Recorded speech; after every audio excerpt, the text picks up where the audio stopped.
ইনকিলাব মঞ্চের মুখপাত্র ওসমান হাদিকে উন্নত চিকিৎসার জন্য সিঙ্গাপুর নিয়ে যাওয়া হচ্ছে।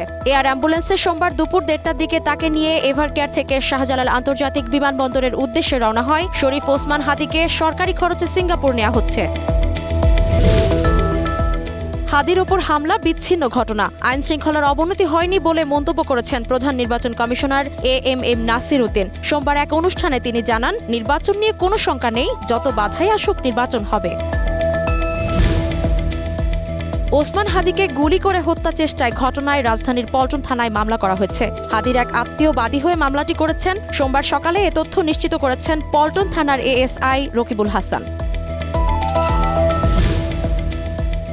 ওসমান হাদির সিঙ্গাপুরে চিকিৎসার জন্য যত টাকা লাগবে অর্থ মন্ত্রণালয় বরাদ্দ দেবে বলে জানিয়েছেন অর্থ উপদেষ্টা ডক্টর সালেহুদ্দিন আহমেদ। সোমবার সচিবালয়ে উপদেষ্টা আরও বলেন, আগামী নির্বাচনের জন্য নির্বাচন কমিশনের চাহিদা অনুযায়ী প্রয়োজনীয় অর্থ বরাদ্দ দেয়া হবে।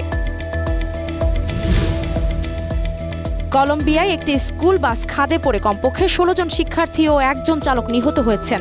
শিক্ষার্থীরা ক্যারিবিয়ান সৈকতে তাদের স্নাতকোত্তর উদযাপন শেষে ফিরছিল। এ ঘটনায় আহত হয়েছে আরও 20 জন। রোববার উত্তর পশ্চিম কলম্বিয়ায় এ দুর্ঘটনাটি ঘটে।